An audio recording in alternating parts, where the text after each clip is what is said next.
8 de la mañana con 49 minutos. Estamos en ampliación de Noticias, edición dominical en RPP, La Voz de todo el Perú. Los acompaña Carlos González. Tal como lo habíamos mencionado antes de ir a la pausa, ¿no? Vamos a hablar sobre el precio del balón de gas doméstico. La Sociedad Peruana de Gas Licuado ha advertido que el precio del balón de gas doméstico podría incrementarse, alcanzando hasta los 70 soles en promedio, ¿no? ¿Qué es lo que está pasando? ¿Cuál es el panorama? Es importante acá hacer una descripción de lo que realmente está sucediendo. Y lo vamos a conversar con el ingeniero Eric García Portugal, exdirector general de hidrocarburos del MINEN. ¿Cómo está, ingeniero García Portugal? Muy buenos días, bienvenido a RPP. Buenos días, Carlos. Un gusto saludarte a ti y a todos los radioyentes. ¿Es correcto esto de que el precio del gas licuado de uso doméstico podría incrementarse? Bueno, primero para todos, nosotros como país importamos GLP. O sea, de la producción nacional importamos casi 33% de la demanda nacional la importamos. ¿Eso qué significa?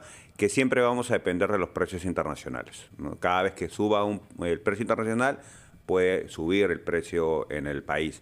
Ahora, ¿qué es lo que sucede? Que el país, de hace bastantes años, tiene un fondo de estabilización de precios de combustibles, que es lo que se refiere a la Sociedad Peruana de GLP.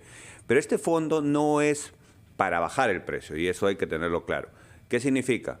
Que si el precio internacional está en, no sé, vamos a poner un ejemplo, 60 soles, y el país lo quiere mantener en 50, esta diferencia la baja el gobierno aportando, compensando. Es un subsidio, ¿verdad? Así es.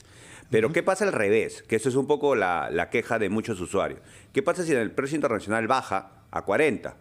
No es que lo van a vender a 40, tienen que subirlo otra vez a 50 porque esa parte es donde las empresas tienen que aportar al fondo. Entonces, a veces hay quejas de los usuarios, ¿por qué me cobra 50 si a nivel internacional está a 40? Vamos a ponerlo de ejemplo. Ahora, en la práctica, Carlos, lo que ha pasado para todos es que este fondo ya no es un fondo, se ha vuelto en un subsidio. ¿Y por qué es un subsidio? Porque durante muchos años es más el dinero que pone el Estado que el que recupera.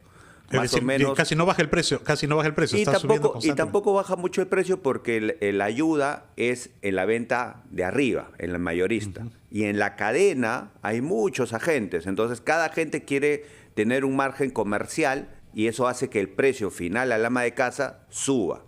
Entonces, ahorita, por ejemplo, ya hace varios meses bajó el precio, pero eso no se refleja porque está en el fondo. Ahora comenzó a subir un poco. Nadie tiene, vamos a decir, a ciencia cierta cuál va a ser el precio internacional, porque como todos debemos saber, el precio internacional se mueve a veces por conflictos armados, a veces porque hay más demanda en el otro hemisferio para calefacción, cosa que tampoco nosotros tenemos como país. Entonces, es un poco impredecible decir va a subir a 70, va a subir a 60, no, eso no se puede decir. Lo que sí deberíamos hacer, Carlos, y creo que eso es algo que el gobierno debería evaluarlo en su momento, es que como ya es un subsidio, o sea, ya tenemos que hablar claro, ya es un subsidio, debemos activarlo cuando realmente se requiera.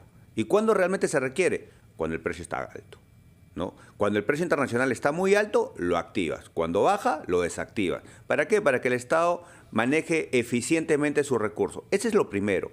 Segundo, para todos, el Perú, casi el Lima y Callao, consume el 50% del GLP. Y el Lima y Callao hace 20 años tiene gas natural. Si en Lima y Callao hubiésemos masificado un poco más el gas natural, bajaría la demanda y el GLP que se produce en Perú se podría destinar eficientemente a las regiones que no le va a llegar el gas natural o a los lugares más alejados, que es mucho más eficiente llevar GLP, ¿no? Pero eso también no se está ¿Pero eso viendo. cuánto nos puede tomar, masificar el gas natural? Estamos hablando de un proyecto a largo plazo. Sí y no. ¿Por qué? Porque en Lima y Callao ya tiene la infraestructura. Lo que pasa, Carlos, es que no hay una cultura del gas natural. No sé, muchas amas de casa, yo les he escuchado, muchas familias decir, yo no me pongo gas natural porque es más peligroso. No sé si lo han escuchado. 1, 2. No, solamente es cocina.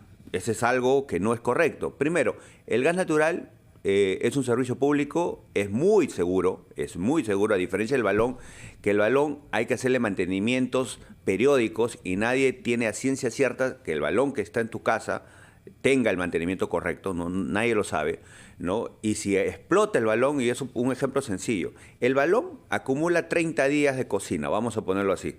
está acumulado ahí, es energía acumulada. En cambio, el gas natural entra en un tubito, poquito, día a día. Entonces, la acumulación de energía en caso pase un siniestro es mucho más fuerte si hay un siniestro GLP versus uno de gas natural. Y otra cosa, para todas las amas de casa, si tú usas el gas natural en tu terma, ¿no? En tu terma eléctrica la reemplazas, tu ahorro podría ser hasta 100 soles mensuales. Gasto que gastas en tu balón más tu recibo eléctrico. Podrías bajar muy, muy fuerte tu gasto y ese dinero destinarlo a otra cosa. Lo que pasa es que el Estado tiene que tener claro algo. Donde hay mucha población y consume mucho GLP y hay gas, ponle gas. En la población que está más alejada y no hay gas natural, haz GLP, pero hace mecanismos eficientes. ¿Por qué? Un ejemplo sencillo. En Lima y Callao, los distritos más pobres tienen más consumo de gas natural. Y los distritos más ricos, vamos a decirlo, mejor socioeconómico, no se usa el gas natural, pero sí se subsidia el GLP. Entonces, es algo que no se entiende, ¿no? Entonces, creo que deberíamos... Hasta contradictorio, ¿no? Es contradictorio, ¿no? Porque justamente... Y otra cosa que yo les pido a todos los periodistas, y gracias por la invitación, es que debemos generar competencia. Si ustedes entran a la herramienta Facilito de los Sinarmin, que es una muy buena herramienta, vas a ver en distritos precios desde 40 hasta 55 soles. Pero ¿qué hacen los medios de comunicación? Publicitan al de 55 y no publicitan al de 40, que deberías darle más tribuna para que venda su producto. Ahora, quisiera tener claro, ¿no? el tema que ha motivado también esta entrevista. Finalmente, ¿hay la posibilidad de que el precio del balón del gas doméstico se incremente o no? Mira, Carlos, semana a semana el precio internacional va cambiando, ¿no? Por ejemplo, en mayo estábamos en 2.50 y algo el kilo. ¿Qué significa? Un balón de 10 kilos en producción está casi 25-60. Pero al ama de casa le llega 40, 45, 50. ¿Por qué? Por la cadena, ¿no? Ahorita está el precio casi, si no me equivoco, en 2.70. Entonces, el precio está en 27. Pero otra vez, al haber un margen tan grande de la cadena, desde 40 soles hasta 50 y tantos soles, lo que debemos hacer es hacerlos competir, irnos al que mejor precio ofrezca. Eso es lo que tenemos que hacer. Y si el precio sube mucho, porque podría subir por una guerra y sigue subiendo el precio, recién activar, Carlos, el mecanismo del FEP.